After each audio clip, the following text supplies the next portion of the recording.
반갑습니다. 반갑습니다. 오늘은 이제 가장 크고 확실한 표적은 무엇일까? 이러한 제목으로 말씀을 드리려고 합니다. 예수님께서 이 땅에서 많은 표적을 행하셨는데 그 중에서 가장 크고 확실한 표적 하나를 고르라면 여러분 무엇을 선택하시겠습니까? 부활. 예, 부활. 예, 저도 그렇게 생각합니다. 그래서 오늘 이제 그 부활에 관해서 좀 교제를 하려고 합니다. 마태복음 12장을 보겠습니다.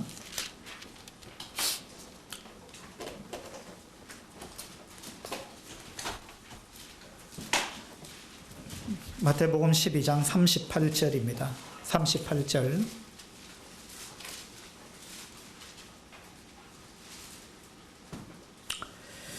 그때에 서기관과 바리새인 중 몇 사람이 말하되 선생님이 우리에게 표적 보여주시기를 원하나이다.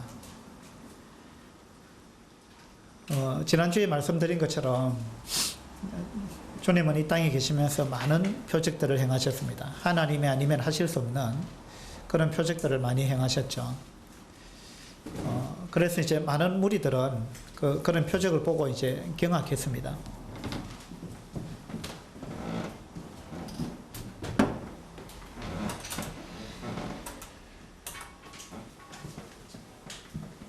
그런데 이제 그런 표적을 보고도 탐탁지 않게 생각했던 사람들이 있었지요.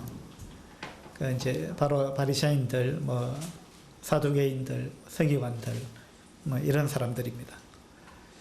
그러니까 이제 38절에 서기관과 바리새인 중 몇 사람이 선생님이 우리에게 표적 보여주시기를 원하나이다. 이렇게 이야기를 했습니다. 표적을 지금까지 이제 많이 보여주셨습니다.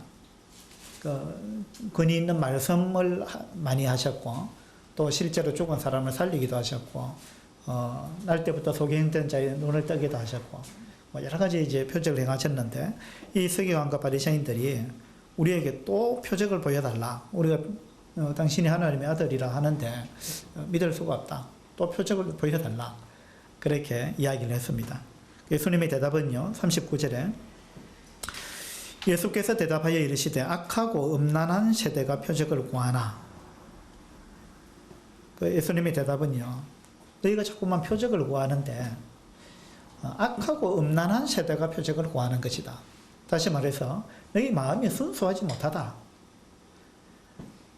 벌써 어떤 표적을 보고 내가 하나님인 줄 너희들이 믿겠다고 생각을 했다면, 그것이 진심이라면 벌써 믿어도 여러 번 믿었을 거다.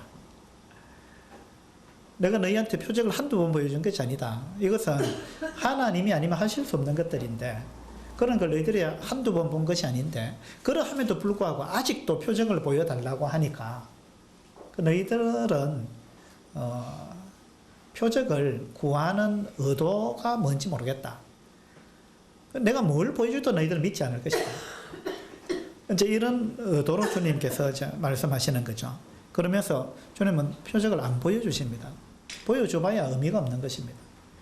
마음을 닫은 사람은, 또 마음이 순수하지 못한 사람은요, 무슨 말을 해도 안 믿습니다. 무엇을 보여줘도 안 믿는 것입니다. 그게 굉장히 위험한 것이죠. 그래서 우리가 어린애 같아야 된다고 주님은 말씀하셨습니다. 순수해야 된다는 거예요. 그래서 우리가 정말로 순수하고 진실된 마음으로 정말 예수님이 하나님이 맞을까?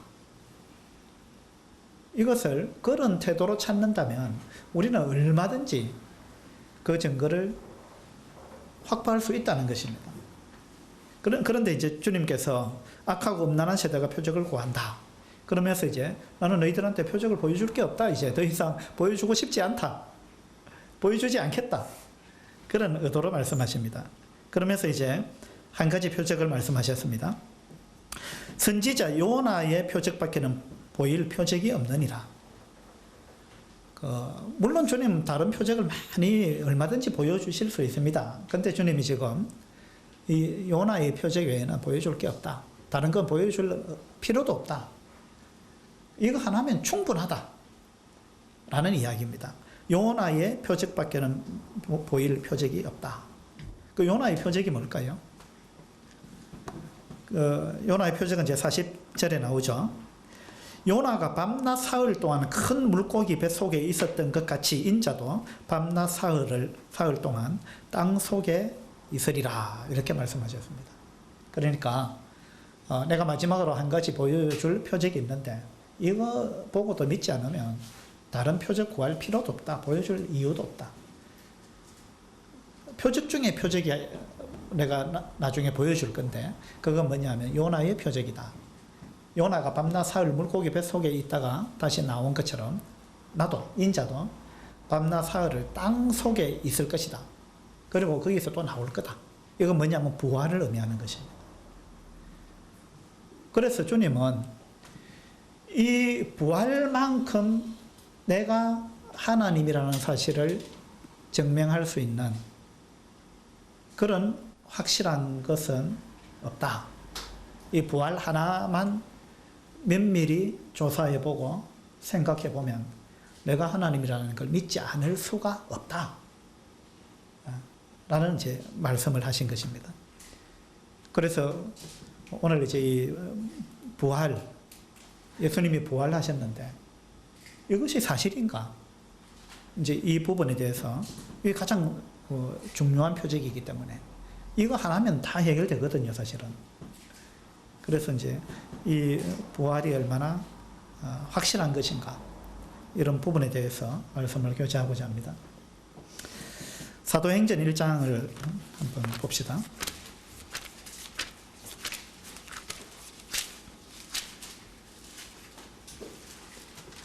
제가 입은 이 옷이 좀 마음에 듭니까?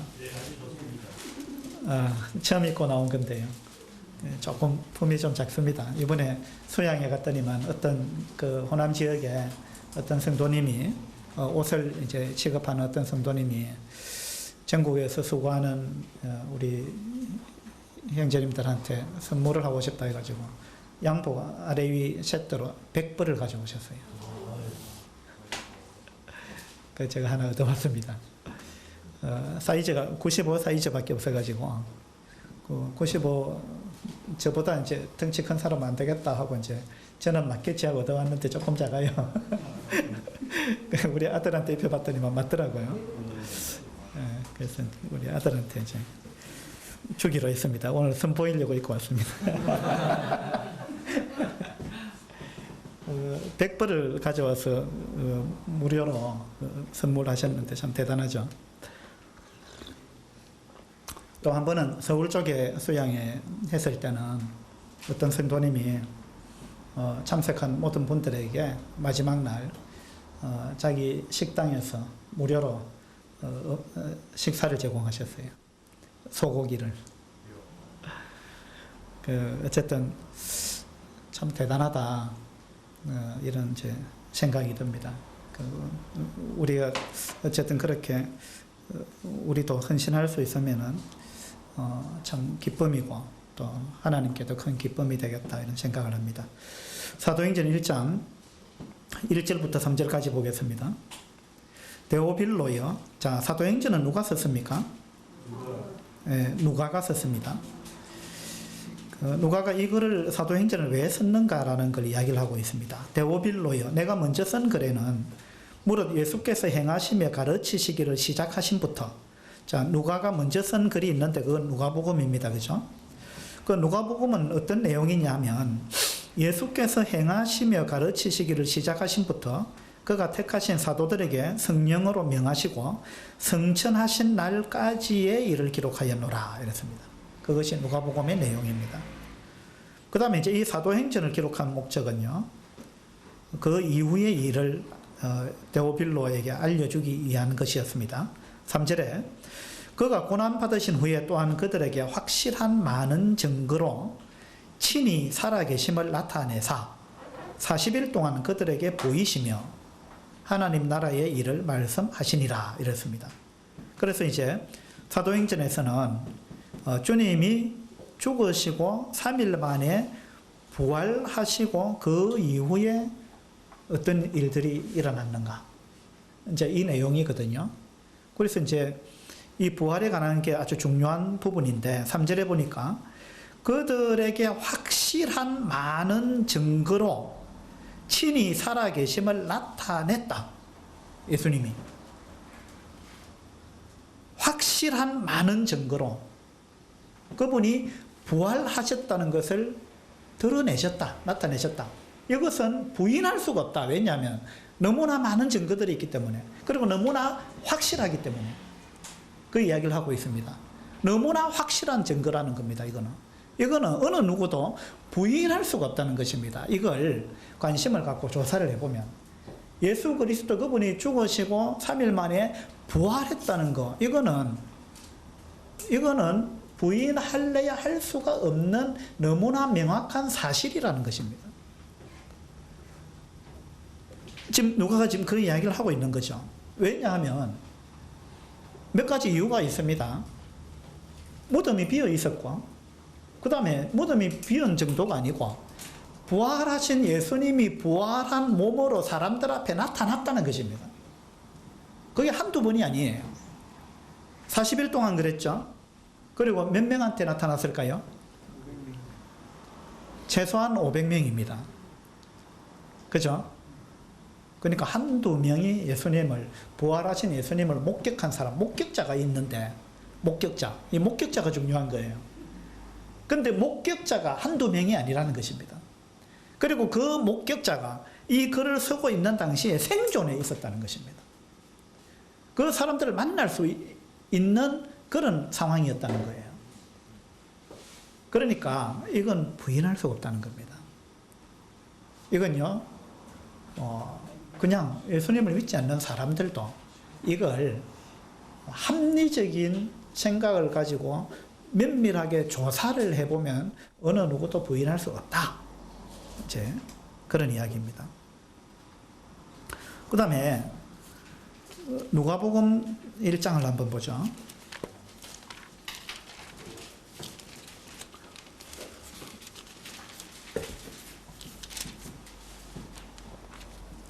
누가는 직업이 의사였습니다. 그 누가가 이제 사도행전과 누가복음을 기록했는데, 성경을 믿지 않고 하나님을 믿지 않는 사람들도요, 역사학자들이 다른 성경 외에 다른 역사 문헌들하고 성경을 면밀히 비교해 본 결과, 성경은 꾸며낸 이야기가 아니다 라는 것들을 많은 학자들이 인정하고 있습니다. 특히 그 중에 이 다른 성경도 마찬가지지만 누가복음하고 사도행전, 이 두 권은요, 누가가 아주 치밀하게 기록했어요. 그 누가는 의사로서 굉장히 치밀한 성격을 가졌던 것 같습니다. 그래서 이 성경을 믿지 않는 사람들도 이 사실은 부인을 못한다는 거예요. 많은 역사학자들이 다른 문헌들하고 대조를 해본 결과 너무나 정확하다 라는 이제 결론을 내리고 있다는 사실이죠. 누가복음 1장 1절입니다. 우리 중에 이루어진 사실에 대하여, 자, 누가복음을 기록한 목적도 이겁니다. 이루어진 사실, 우리 중에, 우리가 이걸 봤다, 그 이야기입니다. 우리 중에 이루어진 사실에 대하여 처음부터 목격자가 있다는 거, 이건 아주 중요한 증거가 되는 것입니다. 목격자가 한 명밖에 없다 이러면 이제 좀 의심할 수 있는데, 또 목격자 2명밖에 없다 그러면 둘이 입을 맞췄구나 이렇게 생각할 수 있어요. 근데 목격자가 500명이 넘는다 이러면 상황이 달라지는 거예요. 목격자와 말씀에 일꾼된 자들이 전하여 준 그대로 내력을 저술하려고 붓을 든 사람이 많은지라. 이건 엄청난 일이기 때문에, 그래서 그걸 기록으로 남기려고 하는 많은 사람들이 있었다는 것입니다. 3절에 그 모든 일을 근원부터 자세히 미루어 살핀 나도, 그래서 이 누가도 이것을 근원부터 자세히 조사를 했다는 것입니다. 그 누가는 이제 이런 사람이었어요. 이걸 자세히 조사하지 않고는 글을 쓰지 않는 사람입니다. 근원부터 자세히 미루어 살핀 나도 데오빌로 각하에게 차례대로 써보내는 것이 좋은 줄 알았노니, 이렇게 해서 이 글을 시작하고 있습니다.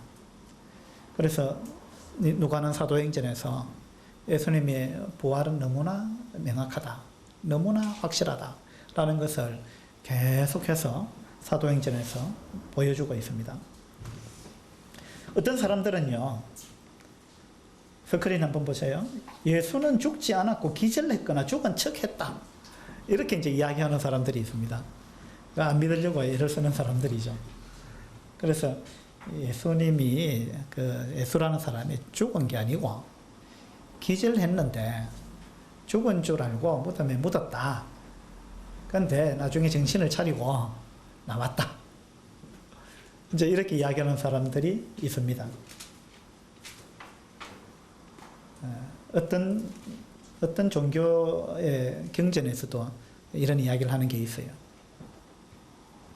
그 다음에 어떤 사람은 예수님이 기절한 게 아니고 죽은 척 연기를 했다.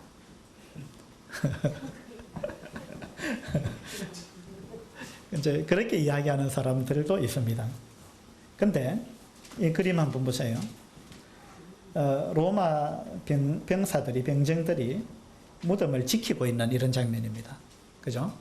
이 무덤은 이제 돌을 파서 굴을 만들어 가지고, 이스라엘의 무덤인데, 여기에 이제 예수님의 시신을 넣고, 예수님이 살아계실 때 내가 사흘 만에 부활할 거라고 말씀을 여러 차례 하셨기 때문에, 그래서 이제 사람들이 그 말을 믿지 않으면서, 그래도 이제 제자들이 혹시 이게 뭐 잘못돼 가지고 제자들이 막 예수님이 부활했다라고 막 소문을 퍼뜨리면 상당한 혼란이 될 것 같으니까, 그러니까 이제 그 혼란을 없애겠다 해가지고 대제사장들 뭐 이런 사람들이 이제 부탁을 해가지고 이 무덤을 큰 돌로 막고, 그 다음에 거기에 빌라도 총독의 도장이 찍힌 종이를 이제 붙여서 봉인을 했습니다. 아무도 손을 못 대게. 그리고 로마 병사들이 지켰습니다. 그죠? 그런데 이와 같은 상황인데 기절했거나 죽은 척했다. 이게 이제 상식적으로 가능할까? 이걸 우리 한번 생각해 봐야 됩니다. 만약에 주님이 기절했다면, 기절해가지고 정신을 차려갖고 이제 내가 뭐 이런 데 갇혀 있냐 이래가지고 이 엄청나게 큰 돌을 혼자서, 그것도 채찍이 얼마나 맞았습니까? 그리고 손발에 못이 박혔죠. 옆구리에 창이 찔렸습니다. 피와 물을 다 쏟았습니다. 그 몸으로 팔을 완전히 뒤틀어가지고 십자가에 못 박았는데, 이게 의학자들이 하는 말은 다 그냥 이 팔이 탈골됐을 것이 분명하다, 이렇게 이야기합니다. 십자가에 못 박을 때요. 그 순순히 박히겠습니까? 안 박히려고 발버둥을 칠 거 아닙니까? 그러니까 군병들이 팔을 비틀어가지고 당겨가지고 팔을 완전히 탈골시킨 상태에서 힘을 못 쓰게 해가지고 못을 박는다 그래요. 이 십자가 사형 방법 중에 하나입니다. 이런 부분이. 채찍으로 얼마나 맞았습니까? 그 채찍이 가죽끈으로 된데 이 가죽끈이 39가닥이라 그러네요. 역사학자들이 이야기하는 겁니다.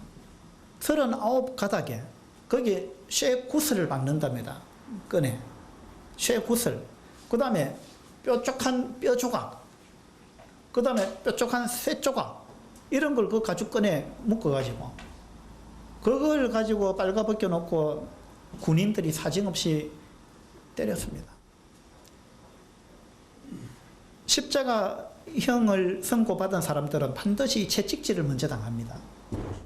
근데 이 채찍질이 얼마나 가혹했느냐 하면 군인들이 사정 봐줬겠습니까? 십자가 못 박히기 전에 채찍에 맞아 죽는 경우들이 많았다는 것입니다. 그 채찍으로 생각해 보세요. 그 채찍으로 그렇게 내리치면은요, 위에서부터 아래 이 발목까지 내리치는데요. 그러면은 살점이 찢겨나가고 몸이 이 밥고랑처럼 파이고 척추뼈가 드러나기도 하고 심하면은 막 내장이 튀어나온답니다. 그 십자가에 못 박기 전에 이 채찍질이 그렇게 무서운 것입니다. 그렇게 채찍질을 당하고 그 다음에 못이 박혀가지고 피와 물을 다 쏟고 그랬는데 그 몸으로 그 만약에 안 죽었다고 생각해 봅시다. 기절했다고 칩시다. 그래 그 몸으로 일어나가지고 이 돌을 밀고 군인들이 지키고 있는데 그인 빠져나왔다. 그리고 빠져나와가지고 엠마오로 가는 두 제자하고 동행을 했다. 여러분 이게 가능한 이야기입니까? 그 못 박힌 발로. 그리고 제자들이 그 부활하신 예수님을 보고 너무나 놀래가지고 이제는 그 부활을 증거하는 사람들이 됐는데, 그리고 자기들도 부활한다고 믿고 그 영광의 몸, 부활할 몸을 기다리는 이러한 자들이 됐는데 그들은 목숨을 걸고 부활을 증거했습니다. 근데 만약에 주님이 부활한 몸이 아니고 기절했다가 깨어난 몸으로 왔다. 그걸 보고 제자들이 그렇게 했겠습니까? 제자들이 그 부활을 증거했겠습니까? 사람들한테. 목숨 걸고. 간호를 해야죠. 오히려. 안 그렇습니까? 예수님은 누워 계셔야 되고 제자들이 몇 날 며칠 간호를 해야 되고 의사를 부르고 간호사를 불러가지고 간호를 하고 병원을 데려가거나 그래야 되는데 그렇게 오늘 어느 누구도 볼 수 없다는 것입니다. 그리고 이 군인들이 하는 역할이 뭡니까? 십자가에 못 박는 군인들은요 전문적으로 사람을 죽이는 자들입니다. 여기 십자가에 못 박는 일을 하는 군인들이.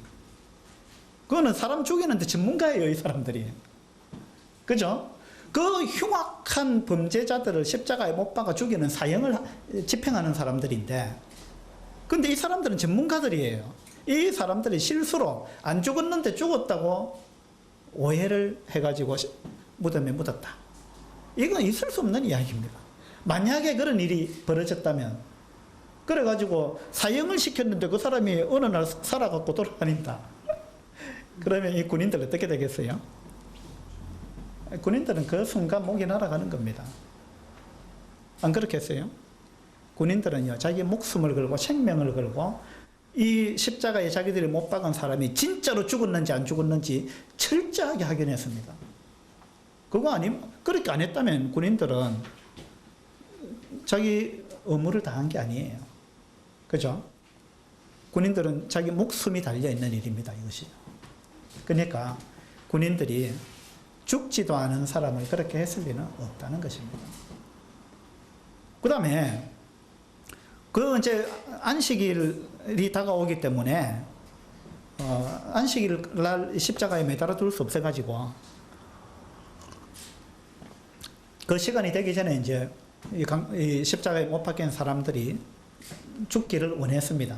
그래서 확인을 해보니까 강도 2명은 목숨이 아직도 달려 있었어요. 그래서 군인들이 어떻게 했습니까? 네, 그 강도의 이 다리를 쳐가지고 다리를 부러뜨렸습니다. 다리를 부러뜨리면 금방 죽습니다. 왜냐하면 못 박혀갖고 매달려 있는데요. 여기서 다리로 지탱하지 않고 이 다리뼈가 꺾여버리면, 부서져 버리면 사람 밑으로 촉 처집니다. 처질 수밖에 없죠. 그렇게 밑으로 처지면은 호흡을 못한다 그래요. 의사들이 하는 말이. 호흡을 할 수가 없답니다. 그 상태에서. 그럼 금방 죽는다는 거예요. 그런 식으로 해서 분명히 죽었는지 확인하고 그들은 십자가에서 내렸습니다. 근데 강도들은 그렇게 했습니다. 십자가에 못 박힌 강도들. 근데 군인들이 예수님께 와서 아직도 안 죽었으면 이제 다리뼈를 부숴버리려고 한 거죠. 근데 보니까 죽었더라는 거예요. 그래서 이 사람은 다리뼈를 우리가 부러뜨릴 필요가 없겠구나. 그래도 모르니까 한 번 더 확인 사살하자. 그래갖고 뭘 했죠? 창으로 옆구리를 찔렀습니다. 창으로 옆구리를 찔렀는데 어떻게 됐죠? 요한복음 19장을 한번 보죠.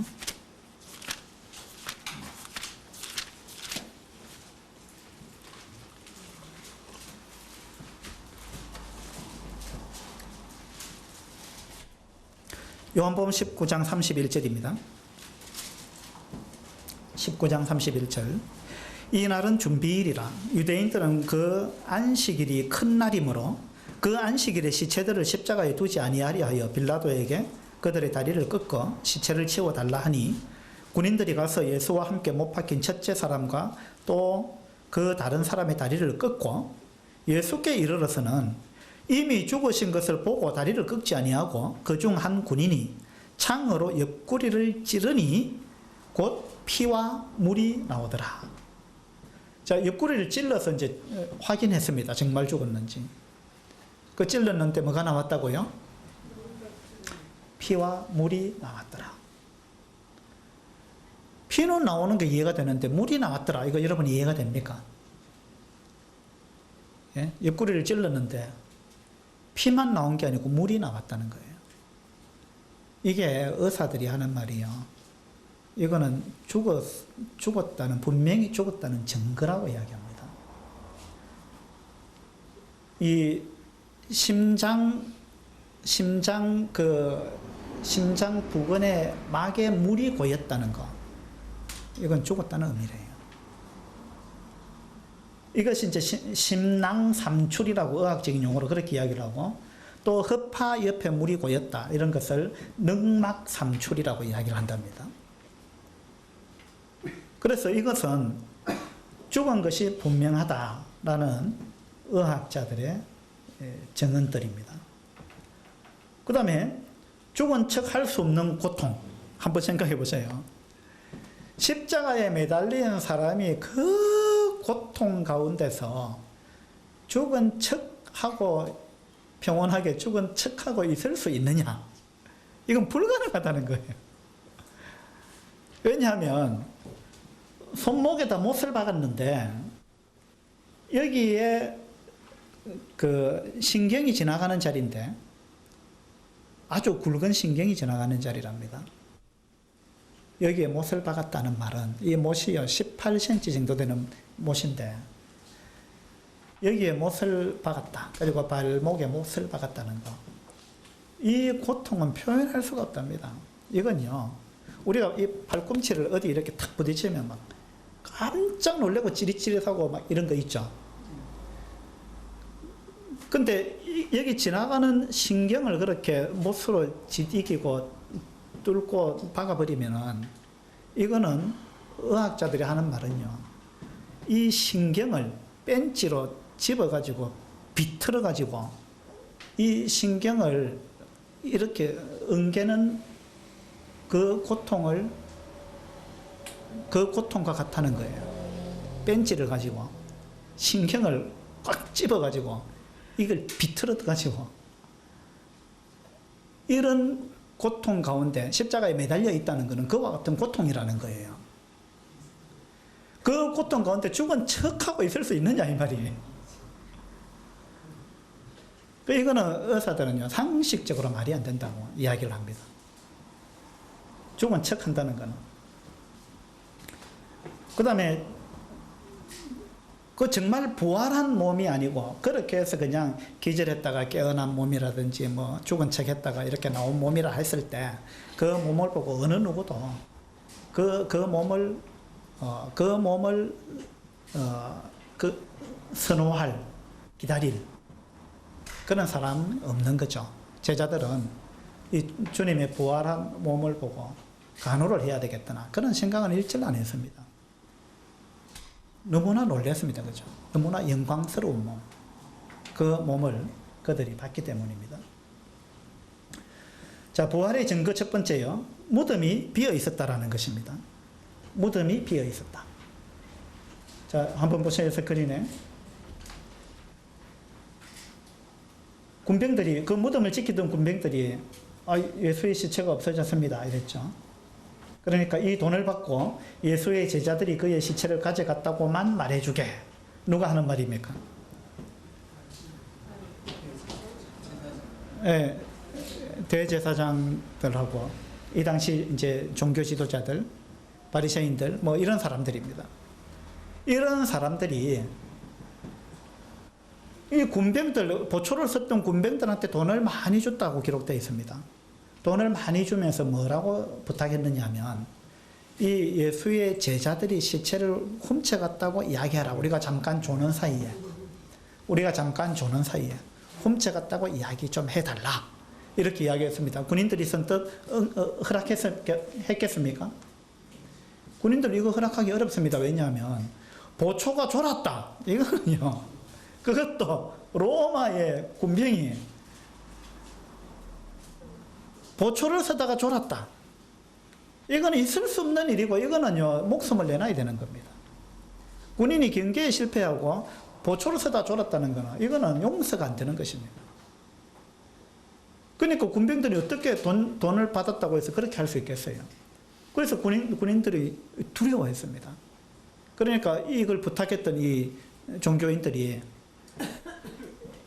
만약에 빌라도 총독이 알게 되면은 우리가 이야기를 잘 해가지고 너희들한테 해가 없도록 해주겠다. 그렇게 이야기를 했습니다. 그래가지고 돈을 많이 줬다 그랬어요. 그래가지고 군인들이 거짓말을 했습니다. 근데 만약에 예수님이 부활하지 않았다면 돈을 주고 이렇게 사람을 매수할 이유가 없는 겁니다. 무덤이 비어 있지 않았다면. 맞죠? 이거는 무덤이 비어 있었다는 증거예요. 돈을 주면서 군인을 매수할 수밖에 없었다는 이야기는 무덤이 비었다는 증거입니다. 이건요. 무덤이 비지 않았다고 어느 누구도 이야기한 사람이 없습니다. 어느 역사책에도. 왜냐하면 이건 가서 확인하면 되니까. 그리고 누구 무덤인지 알잖아요. 누구 무덤입니까? 아리마대 사람 요셉이 자기가 쓸 무덤이었잖아요. 그 무덤에 예수님을 시신을 거기다 묻었습니다. 두었습니다. 그러니까 이 무덤이 어디에 있는지 예루살렘에 있는 사람들은 대부분 아는 것입니다. 그리고 아리마대 사람 요셉이 누굽니까? 이 사람은 산헤드린 관원이에요. 바리새인이에요. 예수님을 못 박아 죽이는데 주동자적인 역할을 했던 사람들입니다. 그죠? 그 중에 한 사람인, 그 무리 중에 한 사람인 아리마대 사람 요셉이 자기 무덤에다 묻었습니다.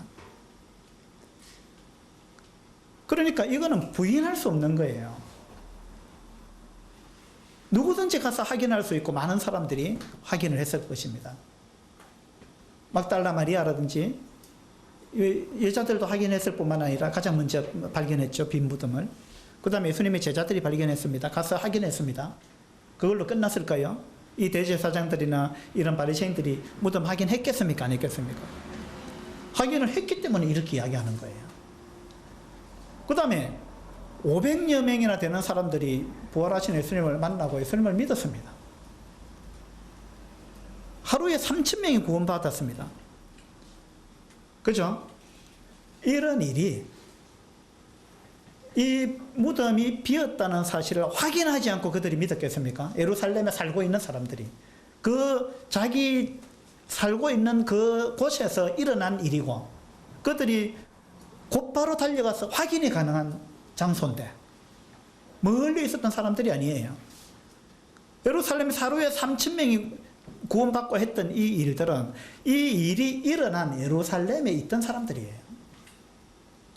그러니까 무덤이 비어 있었다는 건 이거는 분명한 것입니다. 이거는 어떤 사람도 지금까지 예수님 무덤이 비었다는 거 그건 거짓말이다.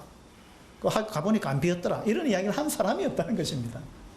그 말은 할 수가 없는 거죠. 그래서 무덤이 비어 있었다는 이 자체, 이것이 부활의 첫 번째 강력한 증거입니다. 그죠? 그 다음에 여자들이 이 빈 무덤을 가장 먼저 확인했습니다. 이 당시는요, 여자들의 증언은 사람들이 믿지 않았습니다.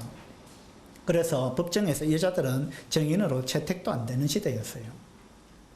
이런 시대였는데, 근데 성경에 가장 먼저 예수님의 무덤이 비어 있었다는 것을 여자들이 발견했다는 것입니다. 그걸 기록하고 있다는 거예요.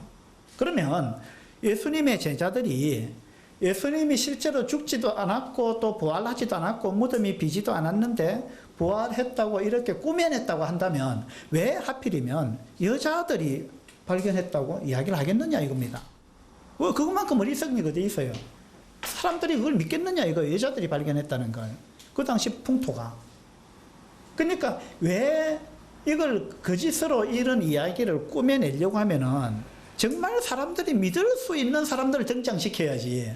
왜 여자들을 등장시켜가지고 발견했다라는 이런 식으로 허술하게 이야기를 만들어 갔겠느냐라는 거죠. 그거는 안 맞는 거죠, 그렇게 하면. 그래서 이것은 어쩔 수 없는 사실이기 때문에 성경에는 그대로 기록될 수밖에 없었고, 이러한 정황들로 봤을 때 예수님이 무덤이 비어 있었다는 것은 어느 누구도 부인할 수 없는 그런 사실이라는 것입니다.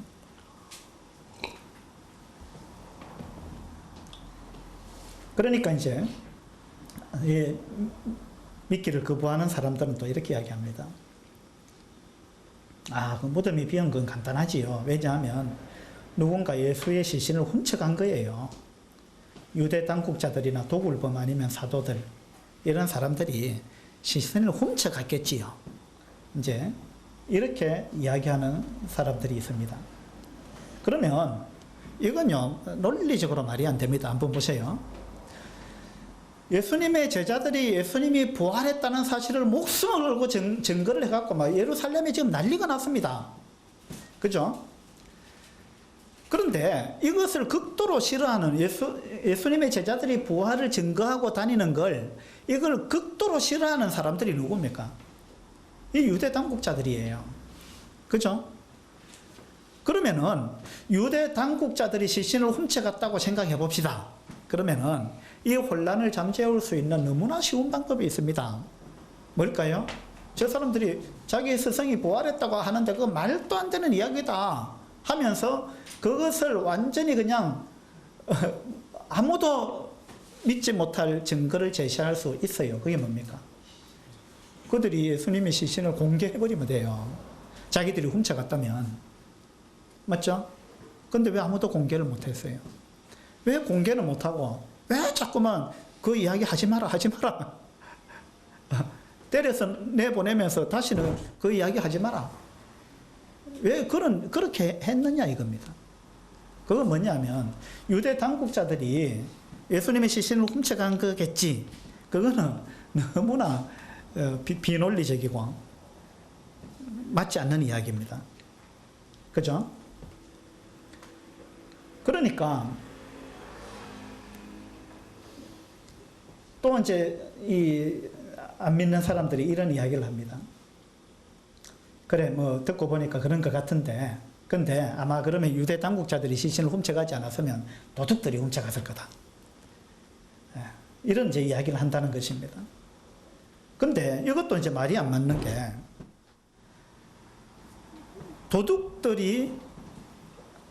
도둑은 뭘 훔치는 사람들이에요? 예?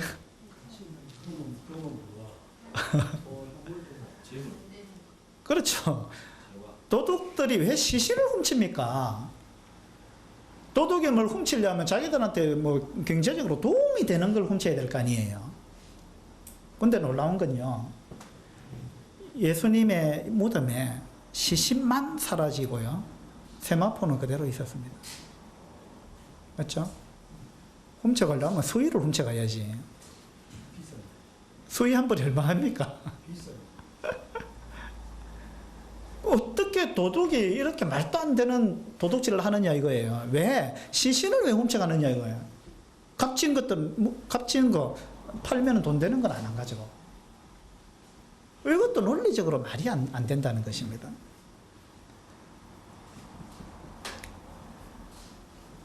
그 다음에 제자들이 훔쳐갔겠지. 그것도 상황적으로 안 맞습니다. 왜냐하면, 자, 제자들이 예수님의 시신을 훔쳐갔다. 훔쳐갈 수 있는 여건도 안 돼요. 군인들이 지키고 있고 빌라도 총독의 도장이 찍혀 있는데, 그죠? 훔쳐갈 상황도 안 됩니다. 그리고 또 훔쳐갔다고 칩시다. 예수님의 제자들이 훔쳐갔다고 칩시다. 그러면 예수님의 제자들이 예수님의 시신을 훔쳐갔다면 그들이 예수님이 죽은 게 틀림없다라는 사실을 알았겠죠? 그죠? 그러면 그들이 부활을 막 증거하고 다녔습니다. 그건 무슨 말입니까? 그들이 거짓말을 하고 다녔다 그 말입니다. 맞죠? 근데 여러분, 거짓말을 목숨 걸고 거짓말하는 사람이 있습니까? 사도 요한 빼고 다 순교당했습니다. 그 거짓말 해갖고 자기들한테 돌아오는 게 뭐가 있어요? 그것도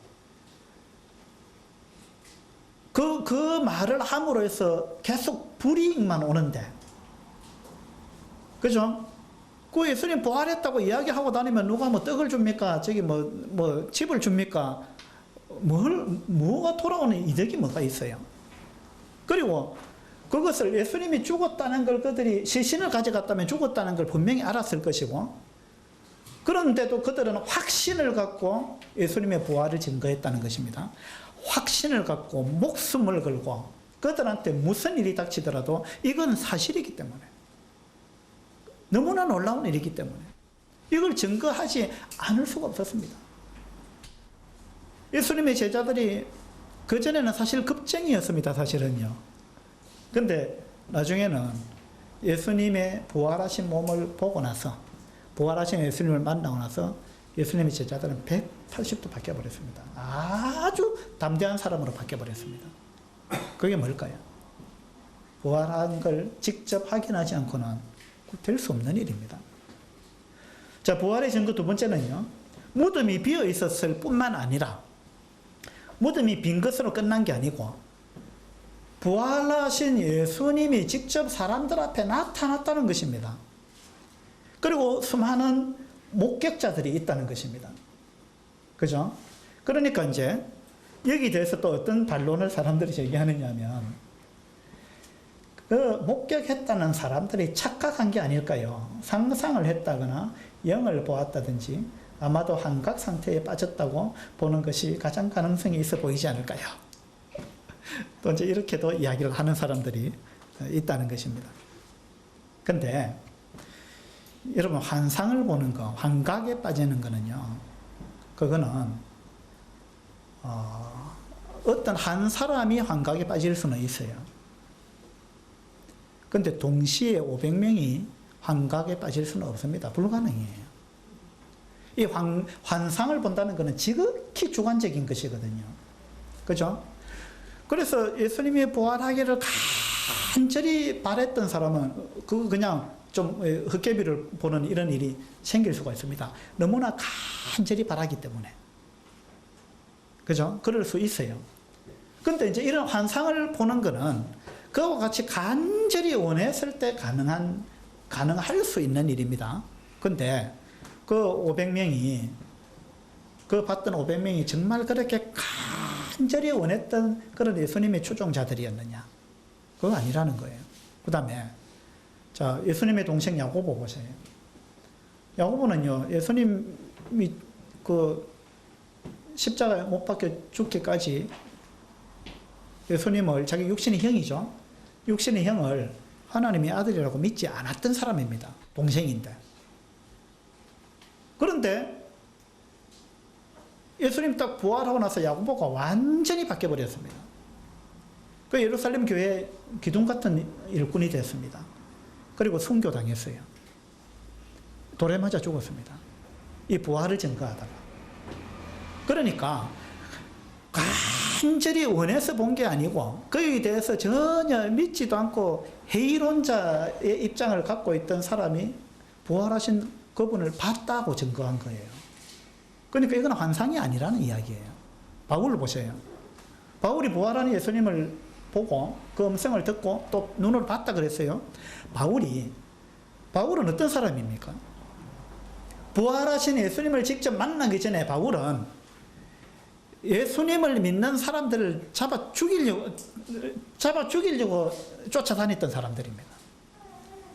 스데반을 죽일 때 그 가편투표 그러니까 죽여야 마땅하다고 찬성하는 쪽에 투표를 했던 사람이에요.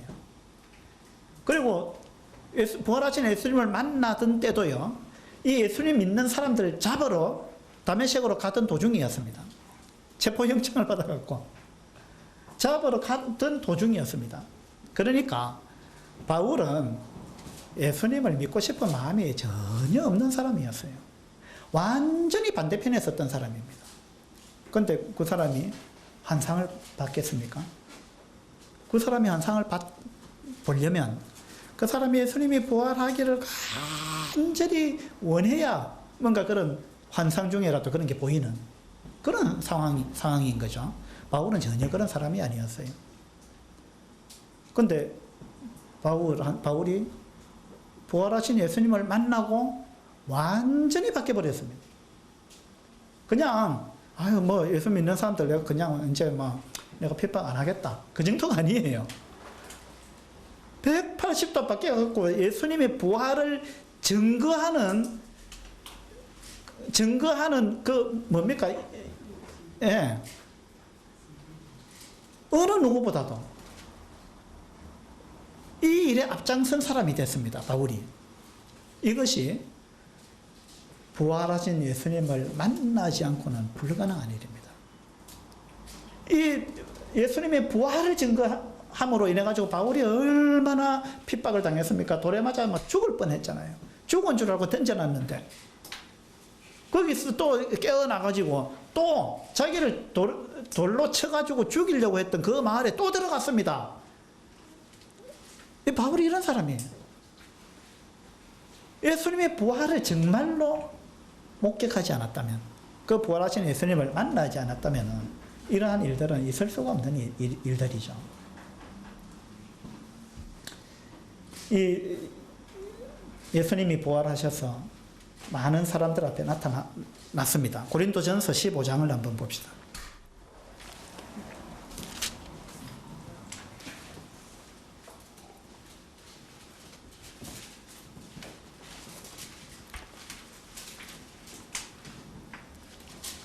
고린도전서 15장 3절입니다. 내가 받은 것을 먼저 너희에게 전하였노니 이는 성경대로 그리스도께서 우리 죄를 위하여 죽으시고, 자, 분명히 죽었다고 성경은 기록하고 있습니다. 그 다음에 다른 역사학자들도 마찬가지로 이렇게 이야기를 하고 있는 부분들이죠. 죽으시고 장사 지낸 바 되셨다가 성경대로 사흘 만에 다시 살아나서 게바에게 보이시고, 게바는 베드로입니다. 주님이 부활하셔가지고 베드로한테 나타나셨다는 겁니다. 그 베드로가 보았다는 것입니다. 그 다음에 그 후에 12제자에게와, 자, 12제자가 다 부활하신 예수님을 직접 보았습니다. 그죠? 그 중에는 도마 같은 경우는 이제 예수님이 부활하셔서 찾아왔을 때, 제자들이 모인 방에 오셨을 때 도마는 없었어요. 뭐 하러 갔는지 모르지만. 그래가지고 나중에 이제 다른 제자들이 우리가 부활하신 주님을 봤다, 만났다 이러니까 도마가 무슨 말도 안 되는 소리 하느냐, 나는 못 믿는다. 그런 일이 어떻게 있을 수 있느냐. 그래가지고 이 의심 많은 도마는 어떻게 이야기했습니까? 내가 직접 그 못자국에 손을 넣어보고 옆구리 창자국에 손을 내가 넣어보지 않고는 나는 못 믿는다, 나는 안 믿는다, 이렇게 이야기했습니다. 근데 도마가 함께, 제자들과 또 함께 있을 때 주님이 또 나타나셨어요. 부활하신 주님이. 그래가지고 도마야, 여기 자 못자국에 손 한번 넣어봐라. 주님이 그렇게 말씀하셨어요. 못자국에 손 넣어봐라.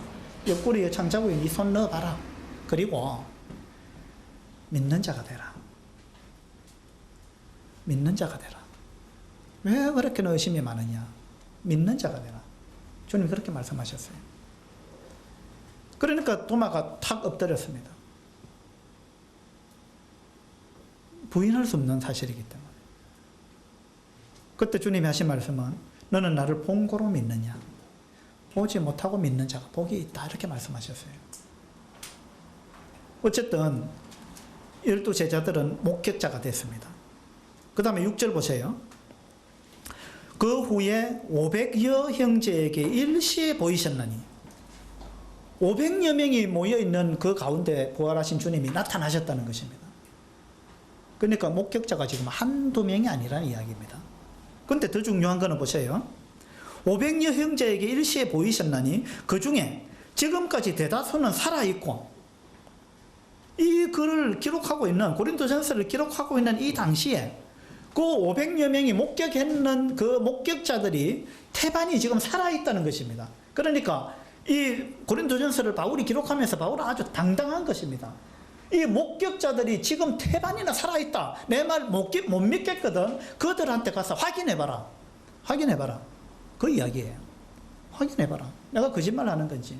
목격자가 있다. 목격자가 한두 명이 아니다. 지금 살아있다, 목격자들. 확인해봐라. 무덤에도 가봐라. 이 목격자들 다 만나서 이야기 들어봐라. 바울은 이건 너무나 분명한 사실이기 때문에 당당하게 지금 이렇게 기록하고 있는 것입니다. 그 다음에 7절에 보면 그 후에 야고보에게 보이셨으며, 그 후에 모든 사도에게, 이 야고보 예수님의 동생입니다. 그 의심 많던 야고보한테도 보였다. 그 야고보가 변화되지 않느냐. 그 다음에 8절에 맨 나중에 만삭되지 못하여 난 자 같은 내게도 보이셨다. 바울이 하는 말이, 나한테도 주님이, 부활하신 주님이 나타나셨다. 그래서 내가 이제 예수님의 증인이 됐다. 라는 이야기를 하고 있는 것입니다. 예수님이 부활하셨다는 분명한 증거들입니다. 그 다음에 세 번째 증거는요, 많은 사람들이, 부활하신 예수님을 만난 사람들이 변화됐다는 것입니다. 완전히 다른 사람들로 바뀌어버렸다는 거예요. 이거는 정말 부활하신 예수님을 그들이 만난 사실이 없다면 이렇게 바뀔 리가 없다는 거예요. 자, 마태복음 26장 한번 봅시다.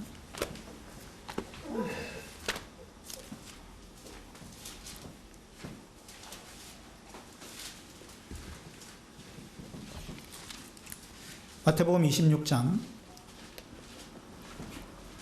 56절입니다. 56절. 그러나 이렇게 된 것은 다 선지자들의 글을 이루려 함이니라 하시더라. 이에 제자들이 다 예수를 버리고 도망하니라. 그 예수님이 부활하기 전에는요, 부활하신 예수님을 만나기 전에 예수님의 제자들은 사실은 겁쟁이들이었어요. 그 자기가 그렇게 따르던 스승이 이제 군병들한테 잡히고 이렇게 되니까요, 제자들은 다 도망갔습니다. 도망가기 바빴습니다. 그 다음에 74절을 볼까요? 그가 저주하며 맹세하여 이르되 나는 그 사람을 알지 못하노라 하니 곧 달리기 울더라. 이건 베드로에 관한 이야기잖아요. 예수님의 12 제자 중에 수제자가 베드로입니다. 어떤 제자예요? 그런데 베드로도 예수님 부인해버렸습니다. 예수님이 잡혀가니까. 그것도 여종한테 부인했습니다. 그것도 3번이나. 제자들이 이런 사람들이었어요. 그런데 이런 사람들이 어떻게 변했습니까? 사도행전 2장을 한번 보죠.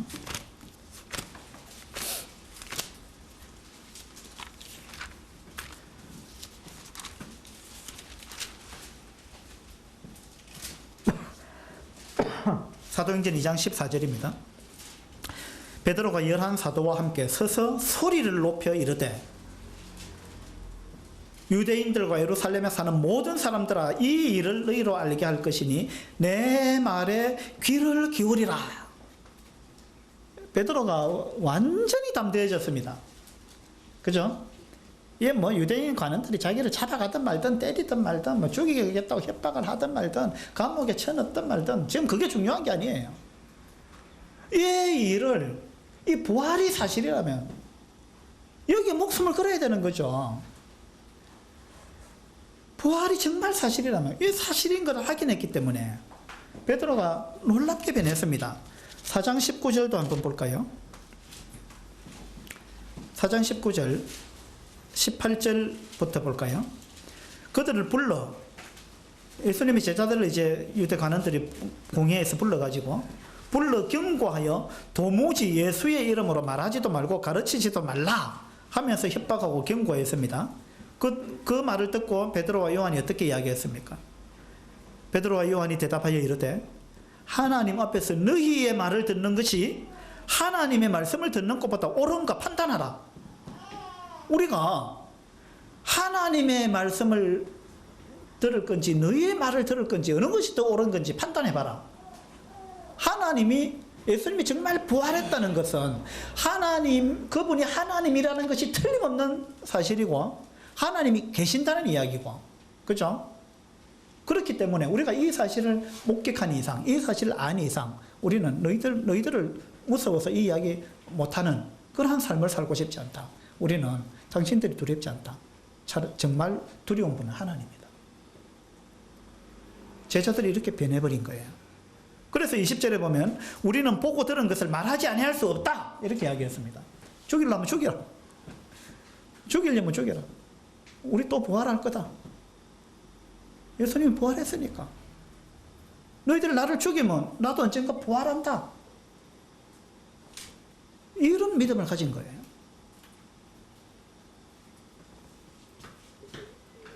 예수님의 제자들이 완전히 변했습니다. 자, 2장 41절을 한번 봅시다. 사도행전 2장 41절. 그 말을 받은 사람들은 세례를 받으며 이날에 신도의 수가 3,000이나 더하더라. 이 사람들도 완전히 변해버렸습니다.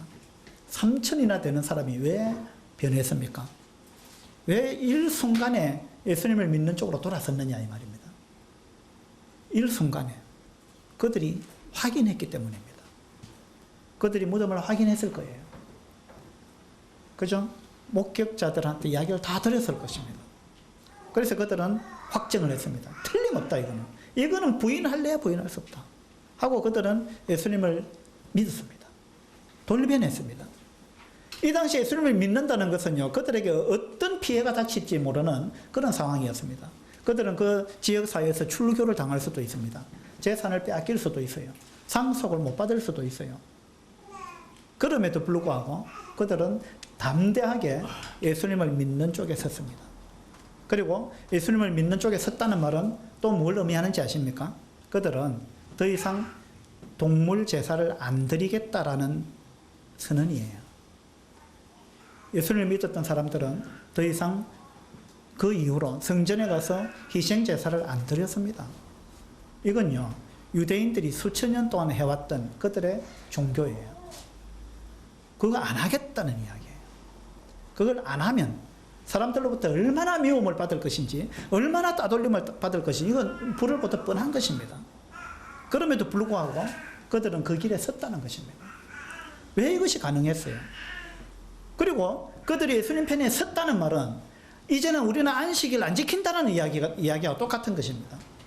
그들은 안식 후 첫날에 모였습니다. 왜? 이제는 안식일 이거 의미가 없어졌다는 거예요. 이건 다 그림자고, 이제는 예수님이 안식을 이미 이루셨고 예수님이 안식 후 첫날 부활하셨기 때문에 이제는 안식일 이건 아무 의미 없다. 우리는 안식일 다음날 예수님이 부활하신 거 이거 부인할 수 없기 때문에 우리는 이날 모이겠다. 이렇게 해서 이 3,000명 구원받은 이 사람들이요, 안식일 아랑곳하지 않았습니다. 그 다음날 모였습니다. 그 다음날 모여서 그들은 떡과 잔을 뗐습니다. 얼마나 담대한 것입니까? 얼마나 놀라운 것이에요. 그들이 떡을 뗐다. 이거 한번 생각해 보세요. 떡과 잔을 떼고 마시면서 이거 예수님의 죽으심을 기념한 거 아니에요.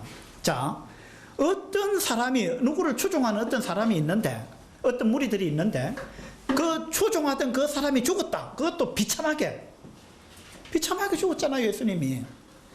자기들이 추종하던 그 어떤 스승이 비참하게 죽었는데 그 비참하게 죽은 것을 기념하는 사람이 어디 있습니까 도대체?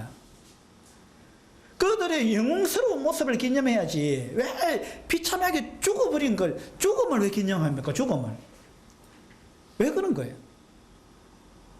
부활을 너무나 확실하게 믿기 때문에 죽은 것은 아무 이제 수치가 안 된 거예요. 문제가 안 돼버린 거예요. 그래서 그들은 안식일로 모인 게 아니고 안식 후 첫날 주일날 모여서 떡과 잔을 뗐습니다. 그들은 성전에 안 나갔습니다. 가정에서 모였어요. 믿는 사람들끼리 모였습니다. 이게 뭐냐면 성전, 그 의리한 성전, 46년 동안 지은 그 의리한 성전, 거기에 모든 것이 다 갖추어져 있는 것 같고, 제사장들이 거룩한 가운을 입고 뭔가 있어 보이죠. 거기에 어떤 절차에 따라서 의식을 집행하고 동물을 잡아 희생을 드리고 이래 하면서 그렇게 하는 거, 그거 다 그냥 그런 거 다 그냥 버렸습니다. 그리고 그들은 초라하게 그냥 어떤 집에 모여서 너무나 단순한 거 떡과 잔 놓고 예배드렸습니다. 이게 왜 가능했느냐 이겁니다. 그들은 어떤 것도 부럽지 않았고 어떤 것도 두렵지 않았습니다. 왜? 부활하신 예수님을 직접 그들이 만났고 이것을 너무나 확신했기 때문에 이렇게 그들은 놀랍게 변화됐습니다. 이것이 부활에 대한 우리의 부인할 수 없는 증거들입니다. 이 부활의 증거는 차고 넘칩니다. 뭐 어떤 검사가 그렇게 이야기했습니다만 차고 넘친다 히트 쳤는데 이 부활의 증거도 차고 넘치는 거예요. 그리고 이것은 압도적입니다. 자, 무덤이 비어 있었다. 어느 누구도 부인할 수 없는 겁니다. 그리고 비어 있었을 뿐만 아니라 그 부활하신 예수님이 직접 나타나셨다. 수많은 사람들이 목격했다. 이 한 가지만 해도 부인할 수 없는 사실인데 이 두 가지, 그리고 또 한 가지 있죠. 목격자들이 180도 바뀌었다. 이 세 가지, 이 삼겹줄은 끊어지지 않는다 했죠. 이 세 가지 증거는요, 예수 그리스도, 그분이 죽으시고 장사 지낸 바 되었다가 3일 만에 부활했다는 것을 너무나 명확하게 증명하고 있는 것들입니다. 이것뿐만 아니에요. 우리도 증인이에요. 그때 목격자들만 이 예수님을 추종하는 게 아닙니다. 그 이후에 계속해서 이 사실을 조사하고 믿게 된 사람들은 그 삶이 변화됐습니다. 수많은 순교자들 보세요. 이 사람들이 이 분명한 믿음이 없다면 이렇게 안 하는 거죠. 그래서 오늘 이 부활에 관해서 누가도 너무나 확실한 증거들이 많다 그렇게 이야기했고, 주님도 요나의 표적 외에는 내가 보여줄 표적이 없다. 이거 하나면 충분하다. 그렇게 말씀하셨습니다. 그리고 수많은 학자들이 또 무신론자들도 그 중에 이 라이오넬 르쿠경이라는 이 사람이요.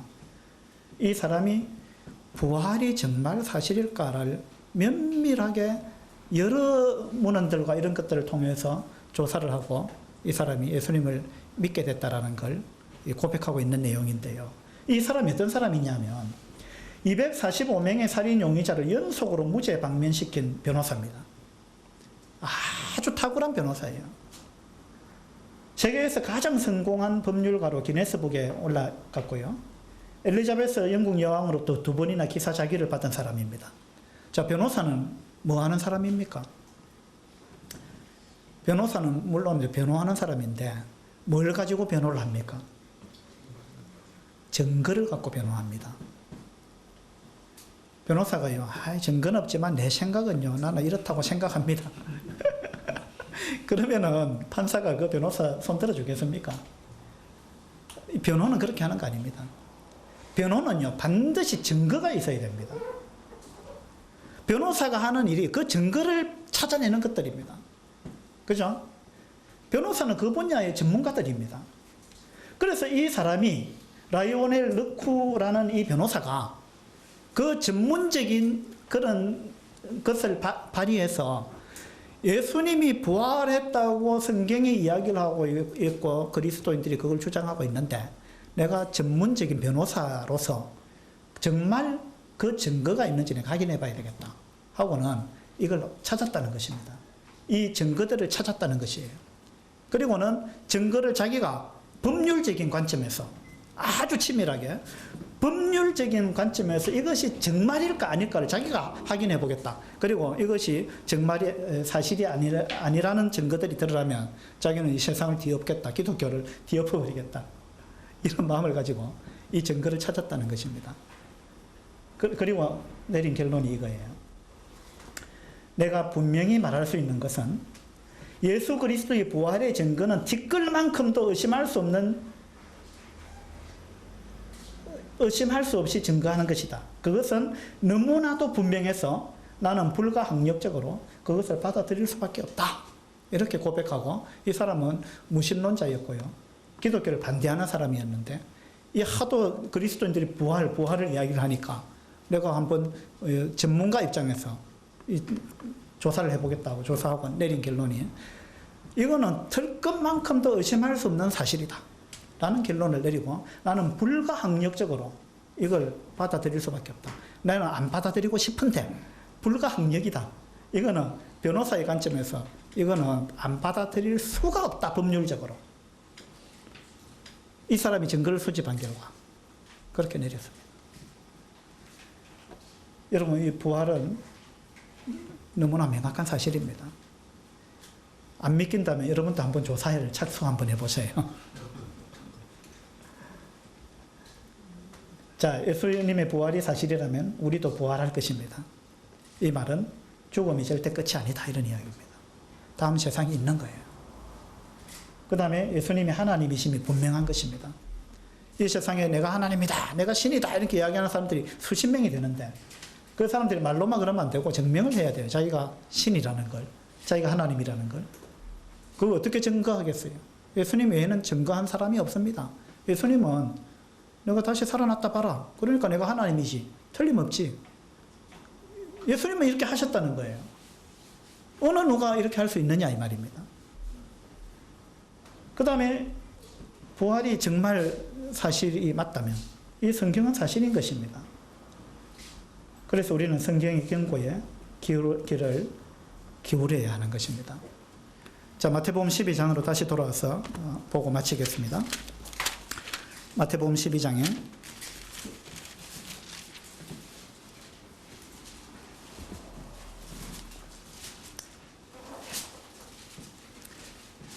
38절부터 보시면, 서기관과 바리새인들이 또 표적을 보여달라 했는데 주님이 악하고 음란한 세대가 표적을 구하나 선지자 요나의 표적밖에는 보일 표적이 없다, 이렇게 말씀하셨습니다. 이거 하나면 충분하다는 이야기입니다. 요나가 밤낮 사흘 동안 큰 물고기 뱃속에 있었던 것 같이 인자도 밤낮 사흘 동안 땅 속에 있으리라 라고 말씀하시고 나서 그 다음에 하신 말씀을 한번 보세요. 심판 때에, 자, 우리는 언젠가 심판을 받습니다. 우리가 원튼 원치 않든 우리는 부활하게 되어 있어요. 하나님이 그렇게 하십니다. 그러면 우리가 부활하게 되면 심판을 받습니다. 심판 때에 니느웨 사람들이 일어나 이 세대 사람을 정죄하리니, 이는 그들이 요나의 전도를 듣고 회개하였음이거니와, 요나보다 더 큰 이가 여기 있는데 너희들은 안 믿었다, 나를 안 믿는다. 그러니까 너희들은 더 큰 심판을 받을 것이다. 그리고 니느웨 사람들이 일어나서 너희들을 정죄할 것이다. 무슨 말이냐면, 요나가 물고기 뱃속에 3일 동안 있다가 살아났잖아요. 그래갖고 증거를 했습니다. 그 말을 듣고 니느웨 사람들은요, 왕으로부터 저기 종에 이르기까지 그들이 다 그냥 회개했습니다. 요나의 말을 들었습니다. 그런데 요나가 물고기 뱃속에 3일 있다가 나와서 이야기하는 걸 또 듣고 그들이 믿었는데, 니느웨 사람들은 그렇게 믿었는데, 요나보다 더 훨씬 크신 분, 요나의 기적보다는 더 엄청난 것, 그 십자가에 못 박혀 처참하게 죽었다가 물고기 뱃속이 아니고 진짜 완전히 죽어가지고 무덤에 묻혔다가 3일 만에 부활해가지고 그 영광스러운 몸을 보여주기까지 하고, 그들과 음식을 같이 먹기도 하고, 부활한 몸으로 그들과 대화를 나누고 그렇게 했는데, 그걸로 수많은 사람이 목격하고 증거하고 있는데, 성경뿐만 아니라 역사적인 서적들도 이 부분을 증거하고 있는 것입니다. 우리가 찾으면 찾을 수 있는 것들이죠.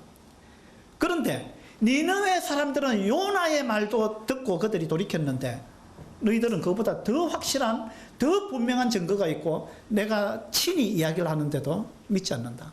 그 책임을 너희들이 어떻게 질래요? 주님이 경고하시는 거예요. 이건 주님 당시의 사람들뿐만 아니라 현재 지금 우리들한테도 주님께서 경고하시는 거예요. 우리는 이미 이루어진 사실을 증거를 갖고 있습니다. 많은 사람들이 여기에 대해서 확정을 하고 있어요.